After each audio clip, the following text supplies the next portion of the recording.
on Proline TV as I'm trying to mesmerize my guest here, Mark Carman from CHGO Sports. Mark, of course, is the Bears analyst here on the Our Football Network here on Proline TV. Thanks a lot, Mark, for joining us again. Always my pleasure, Greg. Good to see you. Yes, it's a great time of year. Preseason weekend number one in the books. I guess before we get started on everything, how did it go? It was interesting for the Bears. Caleb Williams wanted to play, but in Ben Johnson's first year as head coach of the Bears, that was not the plan. They had a practice with the Dolphins on Friday that was at least somewhat spirited, more so on the field that Caleb wasn't on. The Bears defense was getting after it a little bit.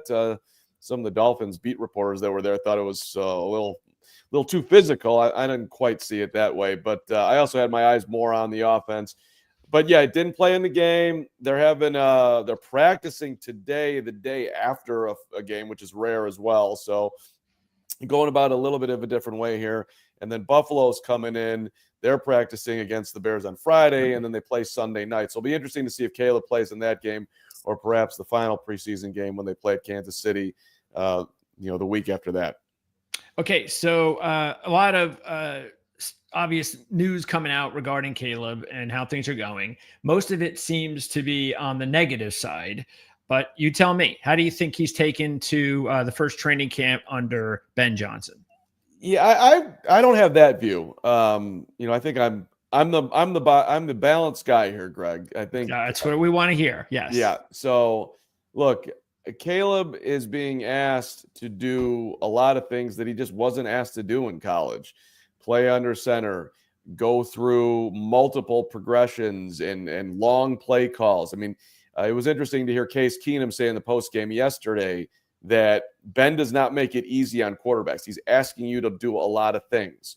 So for a second-year guy, after a really challenging rookie year where he put up fine numbers for a rookie especially, but the first Bears head coach ever to be fired during the season in Matt Eberflus. I think you just got to give Caleb a runway. But I also think that Caleb's going to need perhaps another whole year of a runway. I mean, sometimes it just takes longer for guys. And I think with everything that's being put on Caleb's plate, I think it's fair to – I know everybody wants it now in this world and in any corner of the world, if you will. But I think, in evaluating him, I think the Bears are going to have to kind of wade through a lot of noise this year if they really want to, be pot committed with Caleb. And that's what I would think they would be. They made him the number one overall pick. As much as I love their backup, Tyson Bagent, who I think is going to, at some point, will have some serious success in this league for some team. But in Chicago, you drafted Caleb number one, and unless he gets hurt, you got to run him out there. And maybe he'll hit, week one against Minnesota. But if he doesn't, I think you just keep going. Yeah, so just one of those things where, and again, I use the word negative, but it's really criticism, things of that nature regarding, like you said, because everything you just said is spot on. And as you know, as part of the media, they're just going to attack that stuff. And media doesn't care about patience. But that's what is going to have to happen. And that's what the fans are going to have to be, is patient, because as long as he shows improvement during the course of the season, that's what you're looking for. And then maybe worst case scenario, he breaks out in 2026. Right. And Ben's made a whole thing about not making the same mistake twice. So, which Caleb says isn't happening. I'm not sure if I quite believe that. I'm sure let's live in reality here. You learn something, you forget it, you learn it, you forget it. And then maybe down the line, you really have it, especially when it's something as challenging as what he's being asked to do. But, look, it's a different spot for Caleb, knowing that he has Ben Johnson, who knows what he's doing, yes, versus Matt Eberflus and Shane Waldron and whatever that was last year. Yeah. So I still think there's some slightly odd comments, like I'm learning Ben and he's learning me. And I'm kind of like, I don't know about the learning you part. You need to learn the offense. I get it.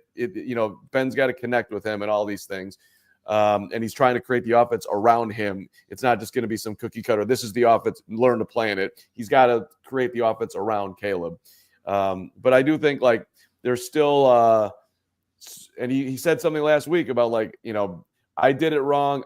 Ben called it out. I was mad about it, and then I realized I was wrong. So all of this is going on. When you're as talented as Caleb, and people have been blowing you up for as long as they've been doing that since probably he was 12 years old, maybe even before that.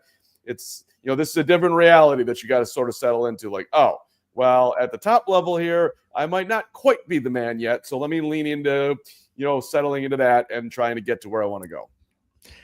Speaking of Ben Johnson, as a first-time head coach, I know it's early. It hasn't been a regular season game yet, but how is he doing?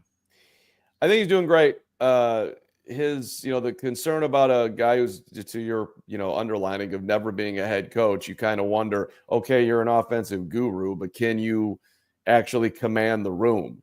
And by all accounts, from every corner of that locker room, anyone we've talked to all preseason long, Ben Johnson has command of that room. So that's huge. Now, hasn't played a game, started losing some games, yesterday was a preseason game. They were very aggressive on fourth down. That doesn't necessarily mean they'll do that in the regular season, but maybe they will. Yeah. He certainly comes from that. Now, how will that be received? And, how will he handle it because he has a look on the sidelines like, dude, you don't look like a rookie head coach. You look like you've been here, done that. So at some point, I'm sure some guys, he might rub them the wrong way, perhaps. But to this point, he has landed with a force, if you will, and a sturdiness and all the things that you would want in a head coach. So I've been extremely impressed. Yeah, because if anybody knows what it's like to be a really good coordinator, but not so good head coach, it's Dennis Allen.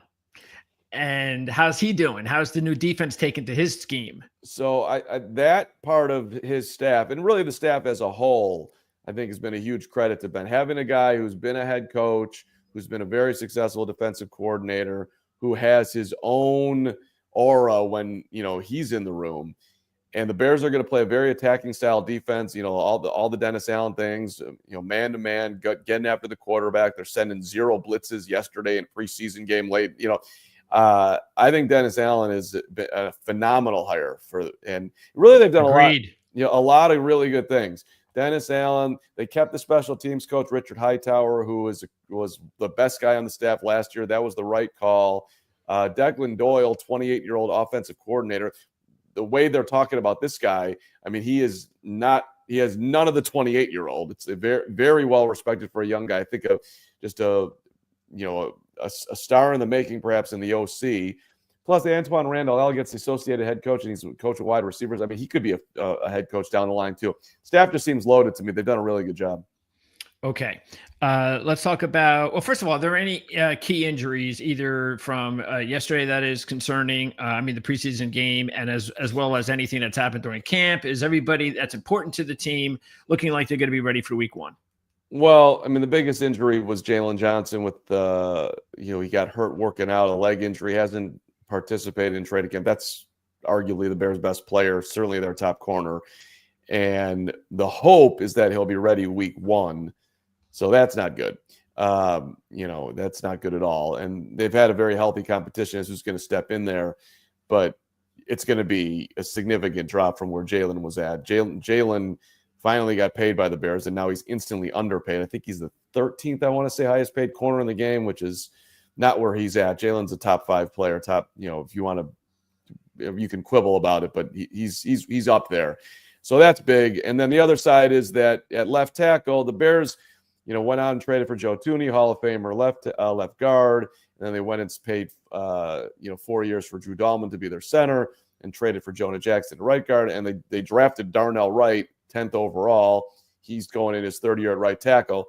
But at left tackle, Braxton Jones, serious ankle injury, still coming back, had to drop a ton of weight. And he wants to get to 310. He's at 300. At least that's what he was last week when we talked to him. He got blown by yesterday.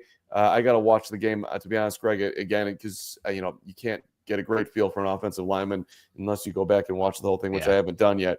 But he's not there yet. And then the rookie, Ozzie Trapillo, would make the most sense for the Bears if he can step in and do it. But Braxton was the starter yesterday. And the other candidate for that left tackle job, Karan Amagaji, was hurt last year, and now he's hurt again. So that's that spot still is up for grabs. And last time I checked, left tackle is important. I'm pretty certain that nobody would dispute that. So that's definitely something as far as the injury front and just the overall front. The Bears probably it's their biggest concern right now, I'd say. Okay. Speaking of rookies like Trapio, which other rookies have broken out or at least looked like they've made the most improvement? So they got it right. Hasn't played a game. I'm getting ahead of myself, but why not? Colston Loveland looks like a real player here, Greg, at the 10th overall pick. I mean, they took him ahead of Tyler Warren, which had some people scratching their heads, probably myself included. But this guy's getting loose all the time. He's coming off a shoulder injury, but he did play into the preseason. Got taken to the ground yesterday. It seemed like he came out of it okay. That pick looks like he's going to be very quarterback friendly. So that's one. And now Luther Burden got hurt in OTAs and missed the first couple of days of training camp. And it was kind of odd what was going on. The Bears weren't reporting it exactly how serious the injury was, and then he wasn't there, so that was curious. But then they said they hoped that he would be out there soon, and that's what ended up happening. And Luther can get open. Luther is been very friendly on third down. I mean, yesterday Tyson Bagent on his third drive, you had a holding penalty, got knocked back to 1st and 20, and then you had a ball dropped by a tight end, Durham Smythe. And so it was 3rd and long, 3rd and 16, and I'm like, he's going to Luther. And he went to Luther, and Luther made the play, and they got a first down and continued on and ended up scoring a touchdown. So Luther's fast, and he's got that twitch. So he dropped in the draft because of character issues, which, in interviewing him at least, is a different cat. He's not the most verbose guy going in Luther, but he is one of the twitchier ones that I've seen. The Bears, if Luther stays healthy and stays in his playbook, like Ben Johnson is saying that he's doing, Luther could be a big time hit. And by the way, my homeboy Kyle Monangai looked pretty good. He sure did. Kyle Monangai deserves to be underlined. Thank you for doing that. Put his foot in the ground, head down, going forward, getting yards, falling forward. The Bears need help in that running back room. 7th round pick. He has an excellent opportunity to be running back 2. And, DeAndre Swift didn't play yesterday, so I don't know ultimately how they'll split carries. But Roshan Johnson is hurt as well. Speaking of hurt guys, that's a third-year back that's, great at the goal line, but hasn't really, shown himself to be valuable in any way that would stop Monangai from making an impact. So that pick in the 7th round is looking real solid right now. Any of these 3 defenders, rookies, any of them, especially Turner as a 2nd rounder, have broken ground yet? Yeah, see, I keep on forgetting all the Bears that are hurt here. Turner's been hurt too. Wow, it's a lot of injuries. Okay. Well, Turner was dinged up a ton in college, and the Bears took a shot on him because of his upside and all that. But he got hurt and is out a month. So hard to say what's going on there. Ruben Hippolyte made a lot of tackles yesterday. That was an interesting pick in the 4th round. He was expected to be a 7th round guy, but the Bears loved his speed, so they grabbed him once the run on linebacker started. He made a bunch of tackles yesterday. Looked a little off in coverage, but did play downhill pretty nice. So that was impressive. And Zay Frazier is also dinged up. He's not dinged up. He's got some personal issues that we don't know what's going on there. Yeah. So. Any of the undrafted rookies, if you had to make a prediction and I know it's early, but if you had to make a prediction on what you've seen so far on 1 or 2 of them that make the team, could you do that? Well, make the practice squad. Let's go with Jade Walker out of Texas A&M has had a touchdown catch yesterday. He also dropped one in the end zone on a good ball from Case Keenum, but he was impressive. And he's, the Bears trying to build this culture, and he comes from Texas A&M, where he won the Aggie Award for best teammate. So that just fits, I would think, nicely into what they're trying to build here. Also, J.P. Richardson from TCU has flashed a ton in training camp. Not so much yesterday. I think he caught 1 ball, but he can return kicks. He can get open. He's an interesting guy of the undrafted dudes that maybe has a shot. Okay, so out of all those guys, you're zeroing in at least right now on those 2 receivers. Yep. Okay. Yep. Give me some breakout players, because one of the guys that I saw that looked pretty good, and I know he had a nice college career. I think he was a 5-star. Was Noah Sewell. He looked really good. So Noah is also entering his third year and has not played much at all. He was, Jack Sanborn did a really good job here, and the Bears decided to let him walk out the door, and he's now a Dallas Cowboy, and I didn't quite understand that, but whatever. New coaching staff. He's not super fast, so Sanborn's a Cowboy. But this does open the door for Sewell, and really, the Bears are looking for that third linebacker. And Tremaine Edmonds, TJ Edwards are locked in 1 and 2, and they're trying to figure out actually who's going to play the Mike and who's going to play the Will between the two of them. So that strong side, they're looking for somebody physical. Noah, he's got that size. So, and he actually had a very good game yesterday too. So Noah Sewell being a breakout guy is an excellent underlining once again by you, Greg. Good work that plays. And if I was going to think about anybody else breaking out, I mean, perhaps Rome Odunze year 2, if the Bears can find their offense. I mean, he had a solid rookie year, but not spectacular. That guy could be a big time security blanket for Caleb. But Caleb's got a lot of targets. DJ needs the ball. Yeah, go ahead. I was going to say, maybe I should have. I don't know if he'd be considered. I think he is considered a breakout, because I probably should have started with Austin Booker after the game he had. Well, so Booker was great yesterday, and he put on 8 pounds, but he's still a little bit light. Can't really play the run. Okay. But he's got a great motor. So as a situational guy, second and long, third and long, I would expect Booker to be on the field. Okay. But Dennis Allen has talked about he needs to be more consistent. I mean, he was a beast and a half yesterday. That was fun to see. So there's talent there, and one of my old Chicago Bear friends, Al Harris, who played the D-line for the Bears, he's a good friend of mine, and he keeps on texting me that he thinks that he sees a young Richard Dent right there in Austin Booker, which is some big time praise. Al was a hell of a player himself too. So a guy to keep your eyes on for sure. I don't think he's quite there, but the talent is real, and if he's just got to keep on putting on weight. Okay, before I let you go, I want to talk about, let's see, let's pop in here. The Bears regular season win total is 8.5. And again, this varies at different places. This is DraftKings. You could also go 9.5 and get a little bit of extra juice there, or go under. What do you think? Is it too early? Have you decided what you think the best course of action would be? If any fans or handicappers out there are thinking Bears over under win totals? Well, scroll up here. Let me see the under for 6.5. What's the number on that? And then 5.5 is plus 450. Interesting, because I would try to because I think the range is very wide here for the Bears. If Caleb hits, or whatever, if any of the quarterbacks hit, it's like let's say Caleb gets dinged up somehow and Tyson's in there, because I really believe in Bayesian a ton here. But so if one of the quarterbacks hit with the talent that's on this team, especially at the wide receiver and the tight end position, I think there's enough in the running back room too, and I think they'll be decent up front if somehow, some way they can settle in at left tackle.